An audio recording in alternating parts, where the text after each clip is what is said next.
The State of Israel held its 11th general election on the 23rd of July, 1984. Israel was in a quagmire. Its neighbor Lebanon had been in a civil war since 1975, and in 1982, the Lebanese president-elect Bashir Gemayel had asked for Israel to assist his Phalangist faction and end the PLO's presence in his country in exchange for a peace treaty. The war was a catastrophe.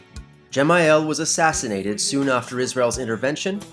The IDF and Phalangists participated in civilian massacres before their alliance collapsed, and a war of attrition dragged on for years with high casualties and no real objective. There's a reason this is called Israel's Vietnam.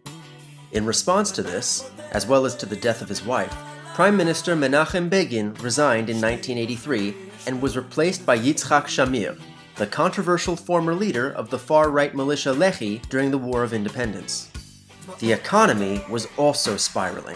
In 1980, the government had attempted to end hyperinflation by replacing the pound with a new currency, the shekel, but this only made it worse.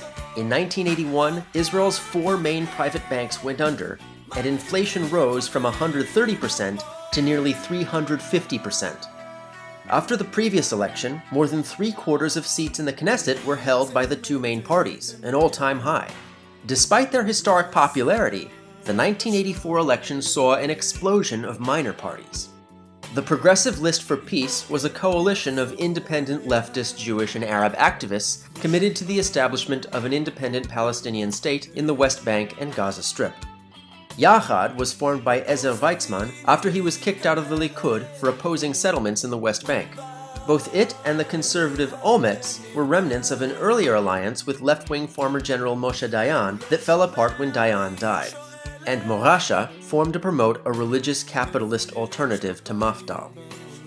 Feeling that none of the religious parties represented the Sephardic tradition, Rabbis Ovadia Yosef and Yitzhak Peretz formed the Sephardic Torah Observers, or Shas.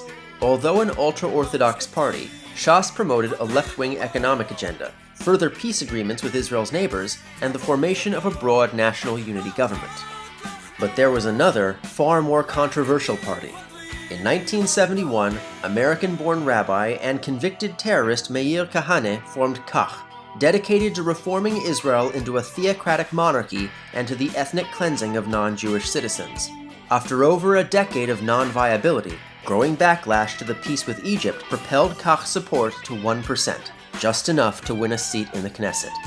And here are the results. The alignment won, with 44 seats, followed by the Likud with 41. All other parties received a total of 35 seats. As neither party had enough allies in the Knesset to form a coalition on its own, Israel's new president, Chaim Herzog, presided over the creation of a national unity government comprising the alignment and the Likud, along with Mafdal, Shas, Shinui, Yachad, Agudat Yisrael, Morasha, and Ometz. Under the coalition agreement, Shimon Peres would serve as prime minister for the first 2 years of the term, before rotating the office to Yitzhak Shamir. The following year, the Knesset amended the basic laws of Israel to prevent Kach from ever sitting in the Knesset again.